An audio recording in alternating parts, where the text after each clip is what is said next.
इस वक्त बड़ी खबर बिहार से आ रही है। 20 साल बाद बिहार में नीतीश युग का अंत होने जा रहा है। थोड़ी देर पहले मुख्यमंत्री नीतीश कुमार ने राज्यसभा के लिए नामांकन दाखिल कर दिया है। नीतीश कुमार के नामांकन के लिए खुद केंद्रीय गृह मंत्री अमित शाह पटना पहुंचे हैं। नामांकन में अमित शाह के अलावा बीजेपी के राष्ट्रीय अध्यक्ष नितिन नवीन, केंद्रीय गृह राज्य मंत्री नित्यानंद राय और डिप्टी सीएम सम्राट चौधरी, विजय सिन्हा, लल्लन सिंह समेत कई बीजेपी और जेडीयू के नेता मौजूद रहे। इससे पहले नीतीश कुमार ने आज सुबह सोशल मीडिया पोस्ट के जरिए राज्यसभा जाने की इच्छा जताई। नीतीश कुमार ने मुख्यमंत्री की कुर्सी छोड़ने के ऐलान के साथ नई सरकार को पूरा सहयोग और मार्गदर्शन देने की भी बात कही। नीतीश के इस फैसले के बाद पहली बार बिहार में बीजेपी का सीएम बनना तय हो गया है। सम्राट चौधरी और नित्यानंद राय समेत कई चेहरे मुख्यमंत्री की रेस में हैं। सूत्रों के मुताबिक नई सरकार में नीतीश कुमार के बेटे निशांत समेत जेडीयू से 2 डिप्टी सीएम हो सकते हैं।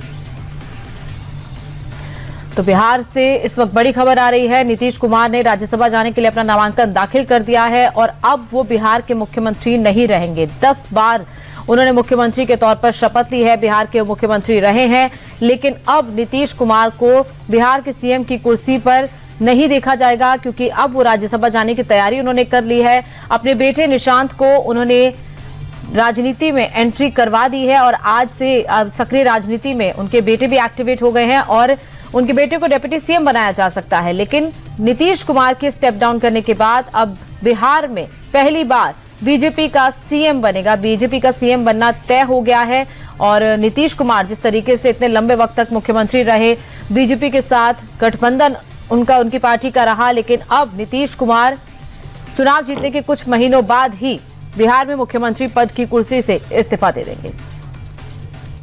बिहार के सीएम नीतीश कुमार ने राज्यसभा के लिए नामांकन दाखिल कर दिया है। पर्चा भरने के दौरान केंद्रीय गृह मंत्री अमित शाह, बीजेपी अध्यक्ष नितिन नवीन, सम्राट चौधरी, लल्लन सिंह, संजय झा समेत जेडीयू के कई बड़े नेता मौजूद रहे। सीएम आवास से नीतीश कुमार, अमित शाह और नितिन नवीन तीनों एक ही गाड़ी में विधानसभा पहुंचे थे। नीतीश कुमार 20 साल बाद दिल्ली की राजनीति में लौट रहे हैं। इससे पहले वो अटल सरकार में रेल और कृषि मंत्री रह चुके हैं। राज्यसभा जाने को लेकर सीएम नीतीश ने सोशल मीडिया प्लेटफॉर्म एक्स पर पोस्ट किया। उन्होंने लिखा कि मैं राज्यसभा का सदस्य बनना चाहता हूं। संसदीय जीवन शुरू करने के समय से ही मेरे मन में इच्छा थी कि मैं बिहार विधानमंडल के दोनों सदनों के साथ संसद के भी दोनों सदनों का सदस्य बनूं। 2 दशक से भी ज्यादा वक्त तक बिहार की पूरी निष्ठा से सेवा की, विश्वास बनाए रखने और समर्थन देने के लिए जनता का आभार। जो भी नई सरकार बनेगी उसे मेरा पूरा सहयोग रहेगा। नीतीश कुमार का राजनीतिक सफर दिलचस्प और संघर्षपूर्ण रहा। 1985 में नीतीश ने निर्दलीय उम्मीदवार के रूप में विधानसभा में कदम रखा। 1989 में पहली बार सांसद बनकर केंद्र में मंत्री बने। 1994 में जॉर्ज फर्नांडिस के साथ समता पार्टी बनाई और यही उनके राजनीतिक जीवन का अहम मोड़ साबित हुआ। 1996 में वाजपेयी सरकार में रेल मंत्री बने और कृषि मंत्री भी रहे। 2000 में केंद्र में से बिहार लौटे और पहली बार सीएम बने, लेकिन 7 दिन की सरकार चली। 2005 में फिर सीएम बने और फिर 20 साल में 10 बार सीएम की कुर्सी पर बैठने का रिकॉर्ड बनाया। नीतीश कुमार के राज्यसभा में जाने के फैसले के बाद ये साफ हो गया है कि बिहार में पहली बार बीजेपी का सीएम बनेगा। हालांकि डिप्टी सीएम 2 रहेंगे या 1, ये अभी साफ नहीं है। डिप्टी सीएम के लिए निशांत कुमार का नाम फाइनल माना जा रहा है, तो वहीं मुख्यमंत्री पद के लिए नित्यानंद राय का नाम सबसे आगे है। नित्यानंद राय उजियारपुर सीट से सांसद हैं और केंद्रीय गृह राज्य मंत्री हैं और पिछड़ी जाति के यादव से आते हैं। वहीं डिप्टी सीएम सम्राट चौधरी को भी सीएम पद के लिए प्रबल दावेदार माना जा रहा है। डिप्टी सीएम की रेस में चल रहे नीतीश कुमार के इकलौते बेटे निशांत कुमार अपनी सादगी और सरलता के लिए जाने जाते हैं। सक्रिय राजनीति से दूर निशांत का झुकाव अध्यात्म की तरफ ज्यादा है। हाल ही में वो मथुरा वृंदावन की गलियों में आम आदमी की तरह रिक्शे पर घूमते नजर आए। निशांत की शुरुआती शिक्षा पटना से हुई, बाद में आगे की पढ़ाई उन्होंने मसूरी से की। बीआईटी मेसरा से उन्होंने सॉफ्टवेयर इंजीनियर में ग्रेजुएशन किया। नीतीश कुमार के राज्यसभा जाने के फैसले पर बधाइयों का सिलसिला शुरू हो गया। डिप्टी सीएम सम्राट चौधरी ने पोस्ट कर नीतीश कुमार को राज्यसभा उम्मीदवार बनाए जाने पर बधाई दी। सम्राट चौधरी ने पोस्ट में लिखा कि आप हमारे प्रेरणा स्रोत हैं और बिहार के विकास के लिए सदा प्रेरणा स्रोत रहेंगे। नीतीश कुमार के राज्यसभा जाने के बाद जो लोग मुख्यमंत्री की रेस में हैं, उनमें सम्राट चौधरी का नाम भी सबसे आगे। नीतीश कुमार के राज्यसभा जाने पर तेजस्वी यादव ने बीजेपी पर निशाना साधा। तेजस्वी ने बीजेपी पर नीतीश को टॉर्चर करने का आरोप लगाया। तेजस्वी ने कहा कि बीजेपी ने नीतीश को हाईजैक कर लिया है और ये लोग उनकी पार्टी को खत्म कर देंगे। बिहार में बीजेपी महाराष्ट्र मॉडल और आरएसएस के एजेंडे को लागू करना चाहती है। जो मैंने कहा था आखिर वही हुआ। बीजेपी अपने सहयोगियों के साथ ऐसा ही करती है। बिहार में अब रबर स्टैंप सीएम बनेगा। नीतीश के राज्यसभा जाने पर आरजेडी ने चुटकी ली। प्रवक्ता मृत्युंजय तिवारी बोले, बीजेपी नीतीश को इतनी जल्दी निपटाएगी इसका अंदाजा नहीं था। बिहार में अभी भी संभावना के द्वार खुले हैं। जो हमारे नेता तेजस्वी जो कह रहे थे वही हुआ। आरजेडी सांसद मनोज झा ने इसे शिंदे मॉडल बताया। उन्होंने कहा कि बीजेपी ने बिहार में शिंदे मॉडल लागू किया। नीतीश की पोस्ट पर मनोज झा बोले, ये पोस्ट दिल्ली दरबार से हुई है। नीतीश कुमार के राज्यसभा जाने से जेडीयू कार्यकर्ताओं में भारी रोष है। सीएम आवास के बाहर सैकड़ों कार्यकर्ता जुटे और जमकर नारेबाजी की। सीएम आवास में बैठक के लिए पहुंचे हिलसा से जेडीयू विधायक कृष्ण मुरारी शरण को भारी विरोध का सामना करना पड़ा। नाराज कार्यकर्ताओं ने विधायक की गाड़ी को घेर लिया और उन्हें अंदर जाने से रोक दिया। भारी गुस्सा देखकर विधायक ने अपनी गाड़ी को तेजी से बैक कर लिया और वहां से निकल गए। बिहार से तेजस्वी यादव के भी राज्यसभा जाने की अटकलें थी, जो आज खत्म हो गई। आरजेडी से अमरेंद्रधारी सिंह ने नामांकन दाखिल कर दिया। इसके बाद तेजस्वी के राज्यसभा जाने की अटकलें पूरी तरह से खत्म हो गई। दरअसल आरजेडी के पास फिलहाल 35 विधायक हैं और राज्यसभा की कुर्सी पाने के लिए 41 विधायक चाहिए। इसके लिए उसे एआईएमआईएम के 5 और बीएसपी के 1 विधायक के सपोर्ट की जरूरत थी, जो कि संभव नहीं था। ऐसे में तेजस्वी यादव रिस्क नहीं लेना चाहते थे। मिडिल ईस्ट में जारी जंग पर राहुल गांधी ने बड़ा दावा किया। राहुल ने ट्वीट कर कहा कि अभी आगे और तूफान आने वाला है। लड़ाई हमारे आसपास तक पहुंच गई है। हिंद महासागर में ईरानी जंगी जहाज पर हमला कर उसे डुबा दिया, फिर भी हमारे पीएम चुप हैं। ऐसे वक्त में एक मजबूत हाथ की जरूरत है, लेकिन कॉम्प्रोमाइज पीएम ने हमारी स्ट्रैटेजिक ऑटोनॉमी को सरेंडर कर दिया। होर्मुज स्ट्रेट बंद होने से भारत में तेल की सप्लाई खतरे में है। एलपीजी और एलएनजी के लिए हालत और भी खराब है। उत्तराखंड में हिमालय की गोद में बसे चौबटिया में भारत और जापान के बीच सैन्य अभ्यास थर्मा गार्डियन जोर शोर से चल रहा है।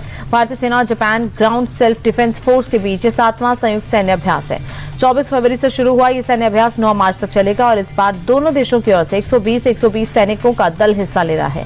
ये संयुक्त अभ्यास बारी बारी से भारत और जापान में आयोजित किया जाता है। दिल्ली के सदर बाजार में भीषण आग लगने की घटना में 2 लोगों की जान चली गई। एक शख्स बुरी तरह घायल हुआ है। यह आग 12 टूटी चौक के पास एक मंजिला बिल्डिंग में लगी। आग प्लास्टिक के खिलौने के कारण तेजी से फैली और ऊंची लपटों के साथ पूरे इलाके में धुएं का गुबार फैल गया। दमकल की 20 गाड़ियों ने मौके पर पहुंचकर आग पर काबू पाया। पूर्व मुस्लिम यूट्यूबर सलीम वास्तविक पर गाजियाबाद के लोनी में जानलेवा हमले का सीसीटीवी सामने आया। वीडियो में मुख्य आरोपी जिशान सैफी और उसका भाई गुलफाम वास्तविक पर चाकू से ताबड़तोड़ वार करते नजर आ रहे हैं। दोनों भाइयों ने पहले सलीम वास्तविक के गले पर चाकू से हमला किया और फिर पेट में कई वार किए। 27 फरवरी को इस हमले में जिशान और गुलफाम वार करते हुए सलीम पर गुस्ताखी का आरोप लगा रहे हैं। हमले के 48 घंटे के भीतर ही पुलिस ने जिशान और गुलफाम को एनकाउंटर में ढेर कर दिया।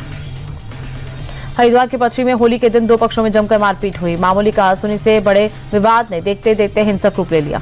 दोनों पक्षों में लाठी डंडों से जमकर मारपीट हुई। इतना ही नहीं, दोनों पक्षों की ओर से पथराव किया गया, जिसमें कई लोग बुरी तरह घायल हुए। घटना से इलाके में अफरा तफरी मच गई और हड़कंप मच गया। सूचना मिलते ही पुलिस भी गांव पहुंची और मामले को शांत कराया। वीडियो भी तेजी से वायरल हो रहा है। एमपी के रतलाम में लक्ष्मी नारायण मेडिकल कॉलेज में डॉक्टर्स के 2 गुटों में झड़प हो गई। जमकर लात घूंसे और हाथापाई हुई। हिंसक झड़प में 5 डॉक्टर घायल हुए। दरअसल कॉलेज कैंपस में होली खेलने के दौरान एक डॉक्टर तेज रफ्तार से कार लेकर घुस गया। इससे हड़कंप मच गया। कुछ छात्रों ने गाड़ी को रोकने की कोशिश की और देखते ही देखते 2 गुटों में झड़प हो गई। मारपीट का वीडियो सोशल मीडिया पर वायरल हो रहा है। पुलिस ने मामला दर्ज कर जांच शुरू कर दी है।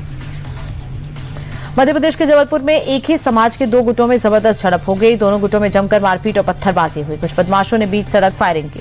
मारपीट और पत्थरबाजी का वीडियो सोशल मीडिया पर वायरल हो रहा है। बताया जा रहा है कि दोनों गुटों के बीच पुरानी रंजिश थी। लंबे समय से विवाद चल रहा था और इसी को लेकर बुधवार को दोनों गुट आपस में भिड़ गए। फिलहाल पुलिस ने मामला दर्ज कर जांच शुरू कर दी है।